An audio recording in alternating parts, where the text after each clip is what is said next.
պարոն Վարդևանյան փաստորեն հակակոռուպցիոն վերաքննիչ դատարանը բեկանեց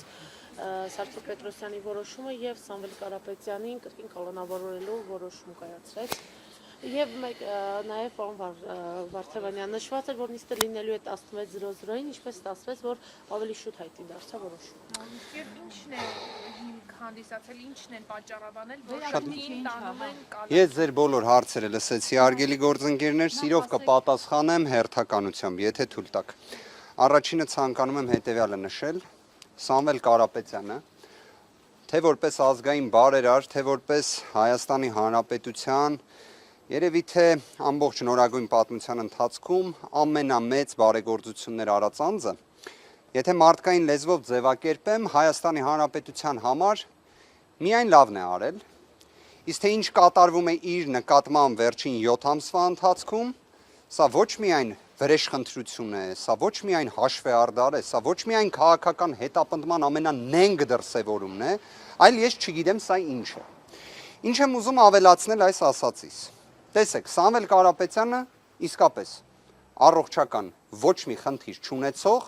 ուժեղ հայ տղամարդ է, ով կալանավորման ընթացքում այնպիսի պայմաններում է գտնվել, այնպիսի խնդիրներ են ի հայտ եկել, որոնք կներեք արտահայտությանս համար, բայց բացառապես դիտավորությամբ կատարված երևույթներ են իմ պատկերացմամբ։ Առողջական բնույթի հարցերը, որոնք ի հայտ են եկել, խոսքը գնում է թոքաբորբի մասին, խոսքը գնում է նաև ներկայումս կորոնավիրուսային հիվանդության մասին, ես դա ուղիղ պատճառահետևանքային կապի մեջ եմ տեսնում, ՔԿՀ-ում գտնվելու ժամանակահատվածում պաշտոնյաների ձեռնարկած անգործության եւ գործողությունների ինչ-որ իմաստով երևույթում։ Ես հստակ ուզում եմ ասել բժշկական օգնության իսպառ բացակայության մասին։ Ես երբ ծանոթացա, որ ՊՕԱԿ-ի տնօրենը հայտարարում է, որ գանգատներ չեն եղել, դա իսկապես ապշեցնող է։ Դուք այդ ձև եք պատկերացնում Հայաստանի Հանրապետությունում պայմանները, դուք այդպես եք պատկերացնում մարդու նկատմամբ վերաբերմունքը, ես անկեղծորեն եմ ասում, սա իսկապես մարդասիրություն չէ։ Չգիտեմ սա ինչ երևույթ է։ Հիմա անդրադառնամ վերաքննիչ հակակոռուպցիոն դատարանի որոշմանը։ Դատավոր Սուրեն Խաչատրյան։ Ոչ թե իդեպ հենց ուղիղ բեկանել է տնային կալանք, այստեղ մի քիչ իրավական տեխնիկայի հարց կա։ Ինքը բեկանել է վարույթ հարուցելու մասին որոշումը։ Վարույթ հարուցելու մասին որոշման բեկանման իր կողմից կայացված դատական ակտը, անկեղծ կասեմ, մենք իրավաբաններով ունենում ենք բավականին մեծ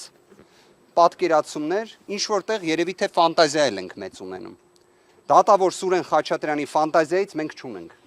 Ես չեմ պատկերացնում ինչ է նշանակում այն, ինչը ինքը կայացրել է։ Հիմա նայեք, տեսեք,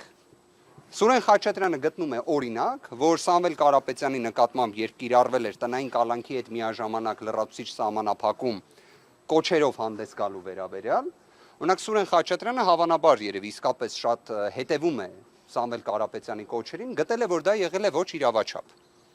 Այսինքն որ կոչեր կարող էր անել տնային։ Այո, գտնում է, որ նման սահմանափակում կոչեր կատարելու վերաբերյալ պետք է չլիներ։ Ես ինչ որտեղ իսկապես դրական եմ վերաբերվում, որ Սուրեն Խաչատրյանը դատավոր գտնում էր, որ Սամվել Կարապետյանի կոչերը չէր կարելի սահմանափակել։ Իդեպ ճիշտ է ասում։ Բայց մյուս կողմից կներեք, հարգելի գործընկերներ, բոլոր հարցերին ձեր կպատասխանեմ։ Խնդրում եմ Նաիրա ջան, ինձ չընդհատեք։ Այս պարագայում Նաիրա ջան, խնդրում եմ ինձ չընդհատեք։ Ես այս իրավիճակում, եթե իսկապես ձեզ թվում է, որ նման տեխնիկական բնույթի հարցերն են ավելի առաջնայինը, ես ցավում եմ ուղղակի նաև ձեր համար, որովհետև եթե Սամվել Կարապետյանի նկատմամբ կայացրած դատական ակտի պայմաններում դուք պատկերացնում եք, որ առաջնայինը պետք է լինի թե դատավոր Սուրեն Խաչատրյանի ֆանտազիան կամ իրավական իրավունքի գերակայությունից կիլոմետրերով հեռու լինելը ինչով է արտահայտվում, արտահայտվում է քաղաքական հետապնդումով, արտահայտվում է մարդասիրության իսպառ բացակայությամբ։ Սուրեն Խաչատրյանը գիտակցում է, որ Սամվել Կարապետյանի մոտ բացառապես իրավասու պաշտոնյաների դրսևորած վարքագծի արդյունքում ես ամենայն պատասխանատվությամբ եմ ասում, ես արդեն ունեմ հստակ վարկած, թե ինչով է պայմանավորված, որ Սամվել Կարապետյանի մոտ ներկայումս առողջական խնդիրներ են ի հայտ եկել։ Որն է վարկածը, պարոն Վարդևանյան։ Վարկածը նրանում է, որ այստեղ եղել է դիտավորություն դրա նկատմամբ։ Այսինքն իսկապես իրավասու պաշտոնյաները գիտակցել են, որ օրինակ իր մոտ առկա է թոքաբորբ, երկկողմանի, ֆիբրոզով, բայց միաժամանակ դիմել են անգործության։ Իսկ թե ինչի համար, այսինքն Հայաստանի Հանրապետության համար բացառապես լավը արած մարդուն նման առողջական վիճակի հասցնել, բայց վստահ եղեք մի բանում, այս առողջական խնդիրներն էլ են անցողիկ, սրանք բոլորը հաղթահարվելու են, բայց ի վերջո պատասխանատվությունը անխուսափելի է լինելու։ Ես անկեղծորեն, գիտեք, այս իրավական տեսանկյունից ես չեմ ուզում հենց այդ բառը օգտագործել, բայց մի բանը կա, որ եթե այլ մարդ լիներ Սամվել Կարապետյանի փոխարեն, ես սա մեծագույն ցավով եմ ասում։ Ես սա նույնիսկ մեծ վախով եմ ասում։ Իսկ այդ ինչ պայմաններ եք դուք ապահովում։ Լավ, այս ինչ չարությամբ եք դուք լցված։ Լավ, հիմա դատավոր Սուրեն Խաչատրյանի շարժառիթը որն է։ Այսինքն այդ ինչն էր խնդիրը, որ վարույթ հարուցելու մասին որոշումը բեկանվում է։ Վերադառնալով Նաիրայի կողմից հնչեցված հարցին, ասում է լավ, ինչով է պայմանավորված, որ բեկանել է։ Օրինակ, գիտեք ինչն է նշել։ Օրինակ նշում է, որ դատարանը Սարգիս Պետրոսյանի նախագահությամբ գտել էր, որ արկա է օրինակ նոր հանգամանք բժշկական բնույթի հարցերի վերաբերյալ, որ պատկերացնեք Սամվել Կարապետյանը երևի Հայաստանի Հանրապետության միակ կալանավորված անձն է, որը 6.5 ամիս, ուղիղ եմ ասում, 6.5 ամիս երբևէ բժշկական հաստատություն չի տեղափոխվել, արյան համալիր օրինակ անալիզ չի անցնել, որտեղ այդ հնարավորությունը չի ունեցել։ Էլ չասեմ, որ իհարկե թոքաբոր բախտորոշելու համար անձի գանգատը նշանակություն չունի։ Դրա համար ուղղակի պետք է համակարգչային շերտագրությամբ հետազոտություն իրականացնել, նույնն է ԿՏ MRT հետազոտությունը։ Բայց պատկերացրեք ինչ է ասում դատավոր Սուրեն Խաչատրյանը։ Ասում է, որ ելակետ էր Սարգիս Պետրոսյանը, այլ չուներ։ Այսինքն մի կողմից ուներ օրինակ բժշկի կողմից կարծիք եւ մյուս կողմից ուներ պոակի կողմից հիվանդանոց չտանելու թուղթը։ Այսինքն էլ ինչ ելակետ պետքա լիներ։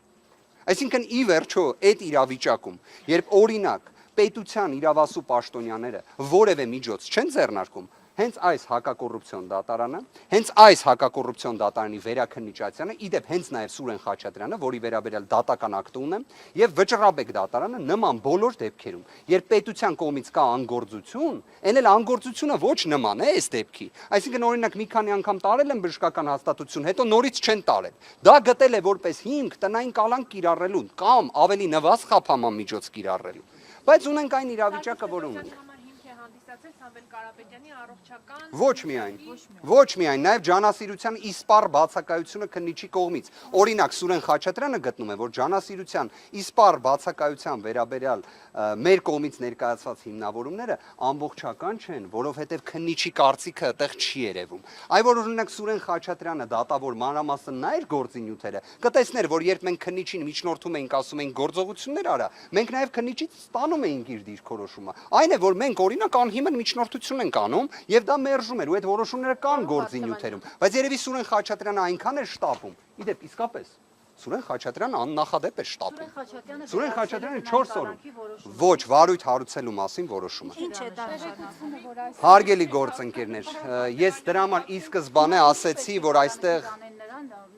իրականում շատ լավ, բայց դուք կարևոր հարց եք տալիս։ Հիմա երկուսին պատասխանեմ։ Վարույթ հարուցելը ինքնին հանդիսանում է առաջնային փուլը մինչև վերջնական որոշում կայացնելու։ Սուրեն Խաչատրյանը չի ասել, որ Սամվել Կարապետյանի նկատմամբ տնային կալանք չպետք է կիրառվի։ Սուրեն Խաչատրյանը ասել է, որ այդ հարցի վերաբերյալ վարույթ հարուցելը ինչ որ իմաստով ավելի վաղ էր, պետք էր ավելի ուշ հարուցել, սենց մի տեխնիկական ֆանտազիայի տիրույթում գտնվող պատճառաբանություն, բայց չի ասել, որ տնային կալանքը պետք է բեկանվի եւ պետք է օրինակ կալանք կիրառված լինի։ Վարույթ հարուցելու մասին որոշումը։ Վարույթ հարուցելու պետք է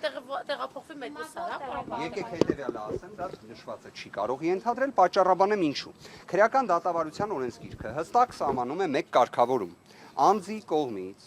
եթե արկա է ինտենսիվ խափանման միջոց, կալանք կամ տնային կալանք, դրա լրանալուց 5 օր շուտ պետք է դրա երկարաձգման վերաբերյալ միջնորդություն ներկայացնես։ Սամվել Կարապետյանի դեպքում, ըստ քննչական մարմնի, այն լրացել էր հունվարի 13-ին, վերջնաժամկետը։ Եվ քննիչի կողմից ներկայացվել է միջնորդություն տնային կալանքի ժամկետը երկարաձգելու վերաբերյալ, որը եւ